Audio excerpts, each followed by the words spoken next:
किसानों ने रखी शर्त। केंद्र के साथ चौथे दौर के वार्ता के दौरान किसानों ने सरकार के सामने 7 मांग रखी है। इनमें एमएसपी पर लिखित गारंटी सहित तीनों कृषि कानूनों को रद्द करने, कॉन्ट्रैक्ट फार्मिंग को खत्म करने, डीजल की कीमतें आधी करने, वायु प्रदूषण पर बने कानून वापस लेने और बिजली बिल के कानून में बदलाव वापस लेने की बात शामिल है। बैठक में अब सरकार के पाले में गेंद। केंद्र सरकार के साथ बैठक के दौरान किसानों ने अपनी मांगें जाहिर कर दी। अब गेंद सरकार के पाले में है कि वो किसानों की मांगों को लेकर क्या फैसला लेती है। किसानों की मांग है कि संसद की तत्काल अधिवेशन बुलाकर सभी नए कानून रद्द किए जाएं, जबकि केंद्र की तरफ से जाहिर किया गया है कि वो सिर्फ संशोधन कर सकती है। गृह मंत्री से पंजाब सीएम ने की मुलाकात। किसान आंदोलन को लेकर पंजाब के सीएम अमरिंदर सिंह ने गुरुवार को गृह मंत्री अमित शाह से मुलाकात की। गृह मंत्री के आवास पर हुए मुलाकात के दौरान किसान आंदोलन के कारण देश के बिगड़ते हालात पर चर्चा की गई। सीएम अमरिंदर सिंह ने बताया कि आंदोलन के कारण पंजाब में आर्थिक स्थिति चरमराने की संभावना है। सुशील मोदी के सामने कोई नहीं। राज्यसभा के लिए होने वाले उपचुनाव के लिए सुशील मोदी की जीत तय हो गई है। महागठबंधन ने उनके खिलाफ कोई कैंडिडेट उतारने में सफल नहीं हो सका। ऐसे में सुशील मोदी के निर्विरोध चुने जाने का रास्ता साफ हो गया।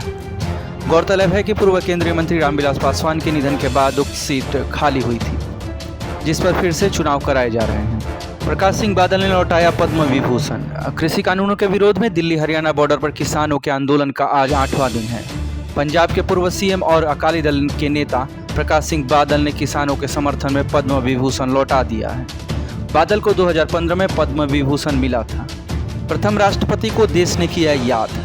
देश के पहले राष्ट्रपति डॉक्टर राजेंद्र प्रसाद को उनकी 136वीं जयंती मनाई जा रही है। 1984 को बिहार के सिवान जिले के जीरादेई में जन्मे डॉक्टर राजेंद्र प्रसाद का 1963 में पटना में निधन हो गया था। उन्हें 1962 में भारत रत्न से सम्मानित किया गया था। डॉक्टर राजेंद्र प्रसाद की जयंती पर पीएम मोदी, गृह मंत्री अमित शाह और बिहार के सीएम नीतीश कुमार ने श्रद्धांजलि अर्पित की है। मसाला किंग का निधन।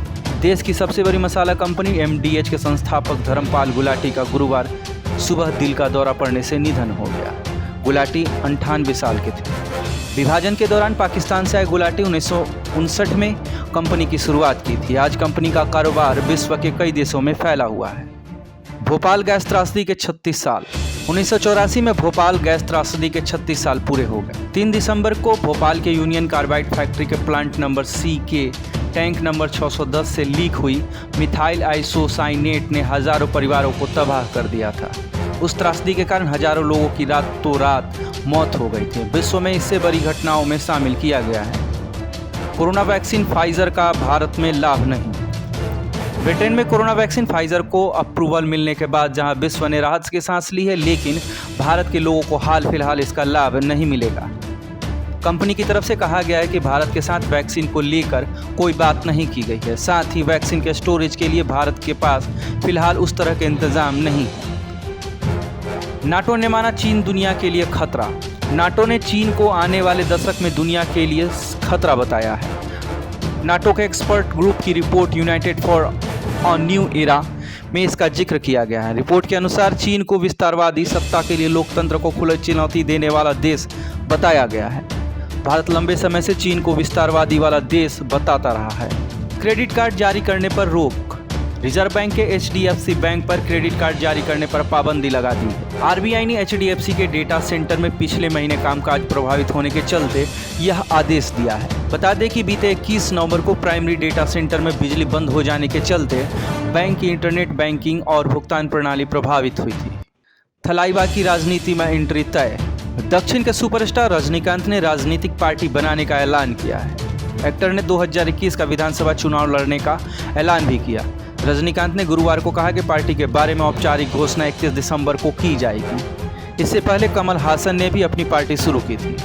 एनसीबी के 2 अधिकारी सस्पेंड। मुंबई एनसीबी के कॉमेडियन भारती सिंह, उनके पति हर्ष लिम्बाचिया और दीपिका की मैनेजर करिश्मा प्रकाश से केस से जुड़े अपने 2 अधिकारियों को निलंबित कर दिया है। बताया जा रहा है कि भारती और हर्ष की जमानत याचिका पर सुनवाई के दौरान एनसीबी का कोई भी अधिकारी कोर्ट में नहीं पहुंचा था। पीएफआई के खिलाफ ईडी की छापेमारी। पॉपुलर फ्रंट ऑफ इंडिया और उसके कथित सदस्यों के खिलाफ मनी लॉन्ड्रिंग के मामले में ईडी ने 7 राज्यों में 26 स्थानों पर एक साथ छापेमारी की है। जानकारी के मुताबिक प्रवर्तन निदेशालय ने दिल्ली और उत्तर प्रदेश में हुई हिंसा के मामले में यह कार्रवाई की है। इससे पहले पीएफआई पर नागरिकता संशोधन कानून के विरोध में दिल्ली और उत्तर प्रदेश में हिंसा भड़काने का आरोप लगा था।